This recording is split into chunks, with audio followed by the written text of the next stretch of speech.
எல்லாருக்கும் வணக்கம். வாங்க இன்னைக்கு நம்ம வந்து பச்சை அவரைக்கொட்டை குழம்பு எப்படி செய்யறதுன்னு சொல்லிட்டு பார்க்கலாம். ஃபர்ஸ்ட் அதுக்கு வந்து அரைச்சிக்கிறதுக்கு வந்து ரெடி பண்ணிடலாம். இதில் வந்து தேங்காய்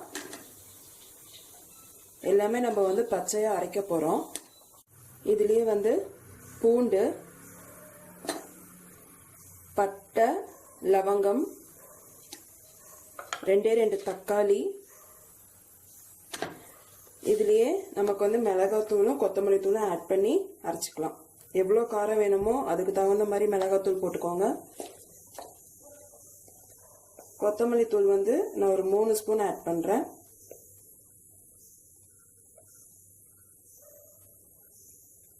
இப்போ இதை வந்து நல்லா ஃபைன் பேஸ்டா கிரைண்ட் பண்ணிக்கலாம். இந்த மாதிரி ஃபைன் பேஸ்டா அரைச்சிக்கோங்க. பாருங்க, நான் குழம்பு வைக்கிறதுக்கு வந்து மண் சட்டி எடுத்திருக்கேன். இப்போ இதில் எண்ணெய் காஞ்சிருச்சு. இதில் வந்து கடுகு, கொஞ்சமா உளுத்தம்பருப்பு, கொஞ்சம் கடலைப்பருப்பு. கடுகு நல்லா பொரியட்டும். பொரிய ஆரம்பிச்சதும் இதுல வந்து கொஞ்சமா சோம்பு வந்து நம்ம அரைச்சு வச்சிருக்க மசாலா வந்து ஆட் பண்ணிடலாம்.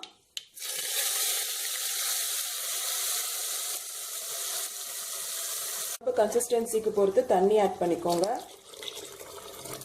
தூள், தேவையான அளவு உப்பு, எவ்வளோ தேவையோ அதுக்கு தகுந்த மாதிரி ஆட் பண்ணிக்கோங்க. இது பச்சை வாசனை போக நல்லா கொதிக்கிட்டோம். கொதிச்சதுக்கு அப்புறம் நம்ம அவரைக்கொட்டையை ஆட் பண்ணிடலாம். இப்போ இதில் வந்து நான் பச்சை அவரைக்கொட்டை வந்து தோல் உரிச்சு தனியாக வந்து உப்பு போட்டு வேக வச்சு வச்சிருக்கேன். வேக வச்சு தண்ணியை வடிகட்டிட்டு வச்சிருக்கேன். இப்போ இதை வந்து இதில் ஆட் பண்ணிடுறேன். 5 மினிட்ஸ் வந்து நல்லா கொதிச்சிருச்சு. இதில் வந்து கருவேப்பிலை தலை ஆட் பண்ணிக்கிறேன். ஃபைனலாக கொத்தமல்லி தலை. ஒரு 5 நிமிஷம் கொதிச்சதும் நம்ம வந்து குழம்பை இறக்கிடலாம். நம்மளோட பச்சை அவரை குழம்பு வந்து ரெடி ஆயிடுச்சு. நீங்களும் இதை ட்ரை பண்ணி பாருங்க. இதோட ஃப்ளேவரே வந்து ரொம்ப நல்லா இருக்கும். நம்ம பூண்டெல்லாம் அரைச்சு போடுறதுனால இந்த திக்னஸே போதும். சப்போஸ் உங்களுக்கு வந்து இன்னும் கொஞ்சம் கிரேவி வந்து திக்கா வேணும்னு விருப்பப்பட்டீங்கன்னா ஒரு ஸ்பூன் அளவுக்கு மட்டும் பொட்டுக்கடலையை போட்டு அரைச்சிக்கோங்க. அரைக்கும் போது அரைச்சிட்டு குழம்பு வச்சிங்கன்னா உங்களுக்கு வந்து கிரேவி வந்து இன்னும் கொஞ்சம் திக்கா கிடைக்கும்.